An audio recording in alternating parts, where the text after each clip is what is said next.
जम्मू कश्मीर की बात करें तो इस वक्त सियासी सरगर्मियां लगातार तेज़ हैं और जो इलेक्शन कमीशन के द्वारा एक पैनल बनाया गया था, डिलिमिटेशन कमीशन, उसका जो पैनल था उसने जब अपना प्रस्ताव रखा और उस प्रस्ताव के बाद लगातार विरोध के स्वर भी जम्मू से उठे और भारतीय जनता पार्टी तारीफ़ करती हुई भी नजर आई। वहीं पैंथर्स पार्टी ने भी प्रदर्शन किया और इस सब पर पैंथर्स पार्टी की क्या राय है, इस पर मेरे साथ बातचीत करने के लिए पैंथर्स पार्टी के स्टेट सेक्रेटरी गगन प्रताप सिंह जो हैं वो मेरे साथ इस वक्त बातचीत करने के मौजूद हैं। गगन जी, सबसे पहले तो स्वागत करूँगा। नमस्कार रवि जी। गगन जी, पैंथर्स पार्टी की बात करें तो पैंथर्स पार्टी जो है वो निर्वाचन भवन की बात करें तो उसके बाहर प्रदर्शन कर रही है। इलेक्शन कमीशन के पैनल का जो फैसला आया है, एक तरफ भारतीय जनता पार्टी जो है वो जश्न मना रही है, वो ये कह रही है कि बहुत अच्छा फैसला है, लेकिन दूसरी तरफ जो अगर पैंथर्स पार्टी की बात करें तो पैंथर्स पार्टी प्रदर्शन कर रही है, क्या कहेंगे? देखिए, मैंने पिछली बार भी अपने आप साक्षात्कार में बताया था और आज मैं फिर से एक बात दोहराना चाहता हूँ कि लोगों को समझना होगा कि पारिसीमन जो हुआ है, जो एक ड्राफ्ट प्रपोजल आया है, वो कुछ पैरामीटर्स के ऊपर बेस होता है और जिसमें से दो पैरामीटर्स बड़े इंपॉर्टेंट है। एक आपका है पॉपुलेशन का क्राइटेरिया और दूसरा आपका ज्योग्राफिकल एरिया, और उसके अलावा जो है facilities of communication, public convenience और नेचर ऑफ टेरेन। ये एक्स्ट्रा 3 पैरामीटर्स है जिनके ऊपर जो है पारिसीमन होता है, जिसके ऊपर डिलिमिटेशन होती है। और 2019 का जो रीऑर्गेनाइजेशन एक्ट पास हुआ था उसमें सीधा कहा गया है, इसमें मैंडेट है, बीजेपी की सरकार द्वारा ही वो पास कराया गया, उसमें वो मैंडेट है कि 2011 के सेंसस पे ये डिलिमिटेशन होना है और 90 सीटों का डिलिमिटेशन होना है। तो अगर आप 2011 का सेंसस लीजिए तो कश्मीर की आबादी जम्मू संभाग से 12% ज़्यादा है और जम्मू संभाग का जो ज्योग्राफिकल एरिया है वो 62% है पूरे जम्मू कश्मीर का। और जो बाकी के 3 फैक्टर्स हैं, चाहे वो नेचर ऑफ टेरेन है या पब्लिक कन्वीनियंस है या फैसिलिटी ऑफ कम्युनिकेशन है, वो भी जम्मू के फेवर में है। तो पैंथर्स पार्टी ने फुल कमीशन के आगे अपनी बात रखी थी कि जहां पर एक क्राइटेरिया कश्मीर के फेवर में है, एक पैरामीटर कश्मीर के फेवर में, 3 जम्मू के फेवर में है, तो आप ऐसे हमारी सीटें ज़्यादा होनी चाहिए, जम्मू संभाग की सीटें कश्मीर से ज़्यादा होनी चाहिए। हमने फिर भी कहा ऑन रिकॉर्ड्स, आप हमें बराबर का शेयर दे दीजिए, 45 सीटें जम्मू संभाग के लिए, 45 जो है कश्मीर के लिए। और हमारी निगाहें और पूरे राष्ट्र की निगाहें और सब लोगों की निगाहें जो थी वो डिलिमिटेशन कमीशन के ड्राफ्ट प्रपोजल पे थी। और आपको निराशा हुई? बिल्कुल, जम्मू वासियों को निराशा हुई है। लेकिन भारतीय जनता पार्टी तो जश्न मना रही है, वो कह रहे हैं कि आने वाले समय में इसका हमें फ़ायदा होगा, हमने लोगों के साथ इंसाफ किया 70 साल के बाद। देखिए, ये है ना विपरीत बुद्धि विनाशकाल। ये हर जब कोई बुरी खबर होती है उसमें जश्न मनाते हैं, बड़ी बार ऐसा देखा गया। और आप देख लीजिए कि जो पहला ड्राफ्ट प्रपोजल आया उसमें 47 सीटें जो उन्होंने कश्मीर को दी और 43 जो है जम्मू के खित्ते के लिए रखी। तो हमने तो कहा था कि हमें बराबर की सीटें दे दीजिए, और ये कहते हैं कि 6 सीटें जम्मू को मिली है और 1 सीट कश्मीर को मिली है। आपके माध्यम से फिर मैं देसी लैंग्वेज में भाषा में समझाना चाहूँगा लोगों को, आटा फिर से गूंदना था, उसमें से 90 पेड़े निकालने थे। ये पारिसीमन जो हुआ है, डिलिमिटेशन 90 सीट्स की हुई है, 7 सीटों की नहीं हुई है, जिसको ये बार बार कहते हैं 6 सीटें जम्मू को आई हैं, कश्मीर को गई हैं। अल्टीमेटली नेट रिजल्ट क्या रहा? नेट रिजल्ट ये है कि 43 हमारे हिस्से में और 47 कश्मीर के हिस्से में, और जो है फिर से एक बार डिस्क्रिमिनेशन हुआ। देखिए, जब तक आपको आपके राजनीतिक अधिकार नहीं मिलते, आपको जस्टिस मिलने वाला नहीं है। ये भी कहा गया कि इस बार जो है वो 9 सीटें पहली बार अतिरिक्त जो है वो एसटी कम्युनिटी की बात करें उनके लिए रिजर्व रखी गई हैं। देखिए, ऐसा कुछ नहीं है, कॉन्स्टिट्यूशन पढ़ी है आप। और हैरानी की बात यह है कि जो ये मीटिंग हुई जिसमें एनसी के भी एसोसिएट मेंबर्स थे और भारतीय जनता पार्टी के भी एसोसिएट मेंबर्स थे, आपने नई बात कौन सी रखी इसमें मुझे बताइए। ये तो सबको मालूम था कि 90 सीटों का पारिसीमन होना था, रवि, ये तो आपको भी मालूम था। और 8% जो रिजर्वेशन होती है वो शेड्यूल कास्ट के लिए होती है, तो अगर आप 8% नंबर का निकालें वो बनती है 7 सीटें, वो भी है। और एसटी के लिए कॉन्स्टिट्यूशनल जो प्रोविजन है वो 10% का, सॉरी 10% का, तो 90 का 10% कितना हुआ सर? 9। तो ये तो हमें पहले ही मालूम था जब रीऑर्गेनाइजेशन एक्ट पास हुआ था। नया क्या था इसमें? नया ये था कि 7 सीटें बढ़ रही हैं और 6 जम्मू को जा रही हैं, 1 वहाँ जा रही है, 43 यहाँ आई है, 47 वहाँ आई है, और ये चुप रहे। मतलब आपने एक भूतिया डॉक्यूमेंट के ऊपर जो है लोगों से अब ऑब्जेक्शन मांगी है। वो एक घोस्टली डॉक्यूमेंट है जो कुछ हुआ ही नहीं। 21 महीने हो गए परिसीमन आयोग। आप जब परिसीमन आयोग यहाँ पर आया था, तमाम राजनीतिक दलों से उन्होंने मुलाकात की थी, आपने भी मुलाकात की थी। बिल्कुल। आपने ये बातें उस समय उन्हें नहीं बताई थी क्या? बिल्कुल, हमने उनको आगे ये बात रखी, हमने पैरामीटर्स डिस्कस किए कि एक ज्योग्राफिकल एरिया, पॉपुलेशन फैक्टर जो मेन फैक्टर काम करते हैं, और बाकी 3 फैक्टर जोन है, टोटल 5 फैक्टर हैं, 4 जम्मू के फेवर में, 1 कश्मीर के फेवर में है। तो आप हमें ऑन रिकॉर्ड चलो ज़्यादा सीटें नहीं दे सकते, बराबर की सीटें दे दीजिए। उन्होंने इस बात को इंडोर्स भी किया, वो इंडोर्स किया, और नतीजा ये निकला कि 47 वहाँ, 43 यहाँ, और जबकि वहाँ पर 21 महीने हो गए पारिसीमन को। हैरानी की बात यह है, आप बार बार इलेक्शन कमीशन और जो डिलिमिटेशन कमीशन है उस पर सवाल उठाते हैं। बिल्कुल। क्यों उठाते हैं आप सवाल? राजनीति है। आपको लगता नहीं कि वो इंडिपेंडेंट काम कर रहे हैं? आपको लगता है रवि जी? मुझे नहीं लगता वो इंडिपेंडेंट काम कर रहे हैं। वो तो ऐसा लग रहा है, ये तो साम जाहिर हो चुका है कि जो इलेक्शन कमीशन है it is dancing to the tunes of Bharatiya Janata party. भारतीय जनता पार्टी के बैंड बाजे में नाच रहे हैं ये लोग। और जम्मू को आप करी चलो। बार बार हम कहते हैं कि जम्मू, दिल्ली और कश्मीर की राजनीति पिसर हो रहा है। ये कश्मीरी लीडर्स अपना प्रेशर एक्सर्ट करते हैं। देखिए, उनको सीटें ज़्यादा हैं, लेकिन फरूक अब्दुल्ला साहब के घर में जो मीटिंग होती है पीएचडी की, उसमें कहते हैं और सीटें चाहिए। देखिए उनकी मेंटालिटी। वो ये कह रहे हैं कि वो प्रदर्शन करेंगे 1 जनवरी से, उन्हें ये मंजूर नहीं है। इसके किस नज़र से देखते हैं आप? देख लीजिए आप, ज़्यादा सीटें होने के बावजूद भी वो कहते हैं कि हमारी सीटें बढ़नी चाहिए। और हमारे वाले 47 लेके बैठ गए, कहते हैं 6 हमें मिली है, 1 वहाँ गई हैं। यार किसको बेवकूफ़ बनाते हैं रवि जी ये? देखिए, ये एक स्टैटिस्टिक तो शो करने का तरीका है, एक जुमला है, लोगों के अटेंशन को डाइवर्ट करना है। हमारी मार्जिनलाइजेशन हो रही है और जम्मू फिर से एक बार कश्मीर की कॉलोनी बनने जा रहा है। और ये डू और डाई सिचुएशन हमारे लिए। मैं बार बार कहता हूं, डू और डाई सिचुएशन हमारे लिए। क्यों लोगों की अटेंशन जो है उसे डाइवर्ट किया जा रहा है? क्योंकि उन्हें मालूम है कि जम्मू के साथ भेदभाव हुआ है। झूठे आश्वासन ये लोग देते हैं। वो तो एक डॉक्टर जितेंद्र सिंह ने भी कह दिया कि जो आपके उसी पर आऊंगा। बिल्कुल। पहले भारतीय जनता पार्टी ये कहती थी कि कांग्रेस की बात करें या फिर दूसरे नेताओं की बात करें, राजनीतिक दलों की बात करें, उनमें फूट है, कुछ भी सही नहीं चल रहा है। लेकिन इस बार भारतीय जनता पार्टी के नेता ही एक दूसरे पर आरोप लगा रहे हैं कि ये जाते हैं, आश्वासन देकर वापस चले आते हैं। बीजेपी जो है ना, ये clan of bunch of jokers है। एक बंच ऑफ जोकर्स हैं ये लोग।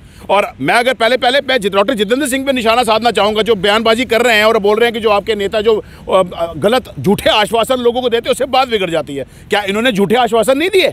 बीएसएफ और सीआईएसएफ के एस्पिरेंट्स वहाँ पर 88 दिन धरना देते रहे। ये जितेंद्र सिंह जी वहाँ गए थे उनके पास और कहा था आपकी एडिशनल 2000 पोस्टें हम जो है निकलवाएंगे और आप सबको एब्जॉर्ब करेंगे। डीडीसी के इलेक्शन में इनसे कैंपेन करवाई और जब कैंपेन हो गई ऐसे फेंक दिया जैसे यूज एंड थ्रो किया जाता है। डॉक्टर जितेंद्र सिंह ने तो दूसरे नेताओं के लिए कहा कि वो जाकर आश्वासन दे आते हैं। वो खुद भी इसमें मुलफिज हैं, वो कोई कम नहीं है।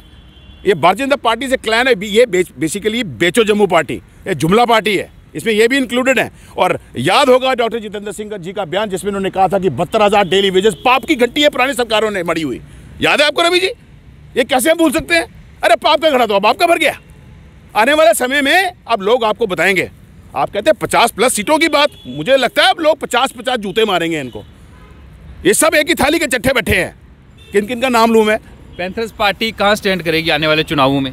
देखिए, हम अपनी तैयारी कर रहे हैं, जनाधार हमारा बड़ा है, हम अपना काम कर रहे हैं। ये डंका बजाने वाला काम हमारा नहीं है। हमारे नेता, हमारे वर्कर सब एकजुट के चल रहे हैं। ये तो वक्त बताएगा, इलेक्शन आएंगे और लोग ही इसका, देखिए लोग जो है ना, लोकतंत्र में लोगों की सरकार है। अब लोग ही बताएंगे, फैसला करेंगे कि उनका हितैषी कौन है, जम्मू के लोगों का हितैषी कौन है और इस हिसाब से वोट डालेंगे। जम्मू संभाग की बात करें तो हमेशा पैंथर्स पार्टी ये दावा करती रही कि वो डोगरों की पार्टी है, वो जम्मू की पार्टी है, वो जम्मू संभाग के लोगों के लिए आवाज़ उठाती है। लेकिन आज की बात करें तो एक नया राजनीतिक दल एकजुट जम्मू की बात करें, इलेक्शन कमीशन ऑफ इंडिया ने उन्हें भी रजिस्ट्रेशन जो है वो दे दी है। और उन्होंने साफ तौर से ये कह दिया कि हमें कश्मीर से कोई मतलब नहीं है, ना हमें दिल्ली से मतलब है। हम जम्मू संभाग की बात करेंगे, जम्मू संभाग में अपने सभी जो 43 सीटें हैं उन पर अपने उम्मीदवार जो है वो उतारेंगे। किस तरह से देखते हैं कि क्या एकजुट जम्मू नेशनल पैंथर्स पार्टी के लिए खतरा बन सकता है? देखिए, कोई किसी के लिए खतरा नहीं होता। मैं मुबारकबाद देता हूँ एकजुट जम्मू को कि आपकी पार्टी रजिस्टर हुई है। और मैं ये भी उम्मीद रखता हूँ कि आने वाले दिनों में आपकी पार्टी अच्छा करेगी और फिर उसको रिकग्निशन भी मिलेगी। लेकिन आपके माध्यम से ये भी बताना चाहूँगा लोगों को कि जम्मू में एकमात्र जो प्रांतीय पार्टी है, Jammu Kashmir national panthers party, जो मान्यता प्राप्त मिली है उसको इलेक्शन कमीशन से। देखिए, इलेक्शन कमीशन ऑफ इंडिया में 2 प्रोसीजर होते हैं, 2 स्टेजेस में होता है, एक रजिस्ट्रेशन और एक रिकग्निशन। रजिस्टर तो कोई भी करवा सकता है, लेकिन रिकग्निशन के लिए आपको कुछ परसेंटेज वोट की चाहिए होती है और आपके एमएलएज होने चाहिए। और देखिए, जम्मू कश्मीर के अंदर 3 रीजनल पार्टीज हैं जो रिकॉग्नाइज हैं इलेक्शन कमीशन ऑफ इंडिया से। एक नेशनल कॉन्फ्रेंस, एक पीडीपी और तीसरी जो है Jammu Kashmir national panthers party.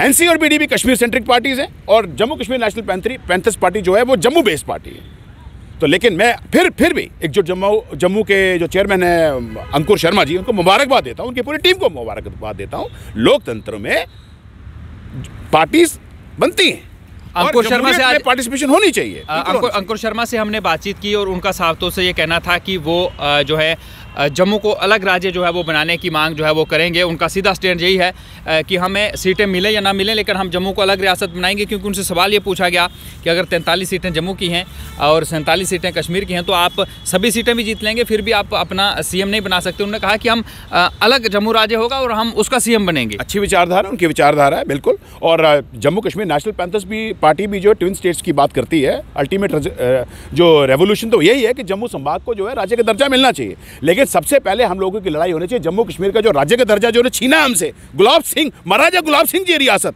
200 साल पुरानी रियासत, डोगरा रियासत, 1846 में स्टैब्लिश की रियासत, यूटी स्टेट बनते देखिए आपने, पहली बार स्टेट को जो है यूटी में तब्दील कर दिया, हमारा सर कलम कर दिया। ये हमारे मान और सम्मान की हानि है, ये उसकी हमारे मान की तौहीन है।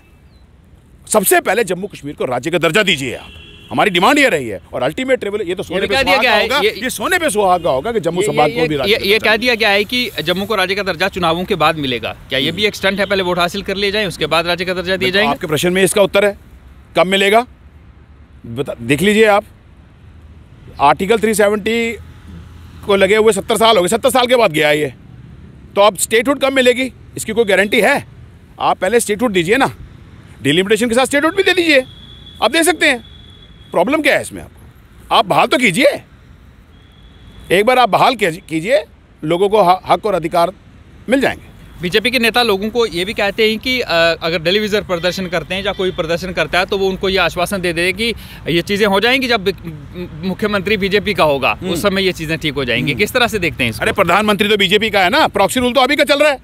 देखो फिर जुमला, मतलब ये है कि किसी तरह टालो, किसी तरह बेवकूफ़ बनाओ लोगों को, कुछ भी बोल के कहते कुछ भी यार, ये वही है कुछ भी। SRO 520 का क्या हुआ मैं पूछना चाहता हूँ भारतीय जनता पार्टी के लीडरों से। SRO 520 बनाया था और आपने कहा था ये डेली वेजेस जो रेगुलराइज होंगे। डेली वेजेस ने मिठाई भी बांटी थी, मुझे याद है, हम लोगों ने भी उनको मुबारकबाद दी थी। चलो कुछ तो हुआ, कुछ तो फैसला हुआ। वो कहाँ है SRO 520? 5 साल से इन लोगों को तनख्वाह नहीं मिली है। 2022 आने वाला है, पूरा परिवार इनका जो है भुखमरी की कगार पे है। मैं अगर ये कहूं कि वो उनको भूखमरी की भट्टी में झुलसा दिया आपने, तो ये गलत नहीं होगा। और कितने PDD के डेली वेजेस तो खंभों पे शहीद हो गए हैं। ना इनके लिए मुआवजा है, ना इनके लिए नौकरियां हैं, ना इनके लिए वेजेस है, ना इनके लिए नियमितीकरण है। सारा का सारा युवा सड़कों पे बैठा है। सबकी बात मैं करना चाहता हूं। आप डेली वेजेस के साथ anganwadi workers, ASHA workers, home guards, SPOs, CISF BSF के एस्पिरेंट्स, रहबरे खेल के फेज 2 के aspirants, contractual teachers, contractual lecturers, चाहे वो टेक्निकल एजुकेशन के हों, चाहे वो स्कूल एजुकेशन के हो, चाहे हायर एजुकेशन के हों, मनरेगा के एम्प्लॉइज, SHG के इंजीनियर्स, किन किन का नाम लूं, किन किन का नाम लूं रवि जी? सब लोग सड़कों पे बैठे हैं। और कौन से अच्छे दिन की बात करते हैं? अच्छे दिन तो आप लोगों के आए हैं। पैंथर्स पार्टी की बात करें तो क्या इन सब मसलों को भुनाकर पैंथर्स पार्टी ये फायदा लेगी? और क्या लोग जो है आपको लगता है कि पैंथर्स पार्टी का साथ देंगे? रवि जी, पैंथर्स पार्टी फायदे और नुकसान को कभी नहीं देखती। हम इस तराजू में इस चीज़ को नहीं रखते। लोगों की लड़ाई लड़नी है, लोगों की आवाज़ बन के उभरना है। उसके लिए तो सत्ता में हो तभी आवाज उठाएंगे। उसके लिए सत्ता में तो आना जरूरी होगा। पहले भी सत्ता में तो हमेशा आवाज उठाए, लोगों को अधिकार भी दिलवाए। आज 7 साल से अपोजिशन में बैठे हैं, लोगों की आवाज बुलंद कर रहे हैं, और कल को अगर सत्ता में आएंगे लोगों की आवाज बुलंद करेंगे और लोगों को हक और हकूक दिलवाएंगे। क्या लगता है आपको कि लोग साथ देंगे? क्योंकि अब अगर जिस तरह से आप कह रहे हैं कि लोग भारतीय जनता पार्टी से दुखी हो चुके हैं। बिल्कुल देंगे, उम्मीद पे दुनिया कायम है और हम लोगों की आवाज बन के उभरे हैं। पैंथर्स पार्टी लोगों की आवाज है, उनकी आत्मा है, डोगरों की आत्मा है। लोग हितैषी, Jammu Kashmir national panthers party Jammu की हितैषी है। लोगों को समझना होगा और सोच समझ के वोट डालना होगा। बहुत बहुत शुक्रिया गगन जी। धन्यवाद रवि जी। ये थे Jammu Kashmir national panthers party के स्टेट सेक्रेटरी गगन प्रताप जी, जो इस वक्त हमारे साथ बातचीत कर रहे थे। और साफ तौर से इनका ये कहना है कि भारतीय जनता पार्टी के इशारे पर परिसीमन आयोग जो है वो काम कर रहा है और इन्हें लगता है कि जम्मू को भी उतनी ही सीटें मिलनी चाहिए जितनी कश्मीर को हों। उन्होंने कहा कि अगर ST को सीटें दी गई हैं या फिर SC को सीटें जो रिजर्व भारतीय जनता पार्टी या फिर जो परिसीमन आयोग का पैनल है वो प्रस्ताव जो दे रहा है और भारतीय जनता पार्टी उसकी पीठ थपथपा रही है, वो कोई नई बात नहीं है। और इनका साफ तौर से ये कहना है कि आने वाले समय में जम्मू कश्मीर के युवा जो हैं वो भारतीय जनता पार्टी को इस बात का जवाब जरूर देंगे और आने वाली सरकार जो है वो जम्मू कश्मीर में बदल भी सकती है। और इनका कहना है कि अगर ये सत्ता में रहेंगे तब भी जनता की आवाज़ उठाएंगे, अगर विपक्ष में रहेंगे तब भी जनता की आवाज़ जो है वो उठाते रहेंगे। फिलहाल के लिए दें इजाज़त। कमेंट बॉक्स खुला है, आप अपनी राय ज़रूर रखें। नमस्कार।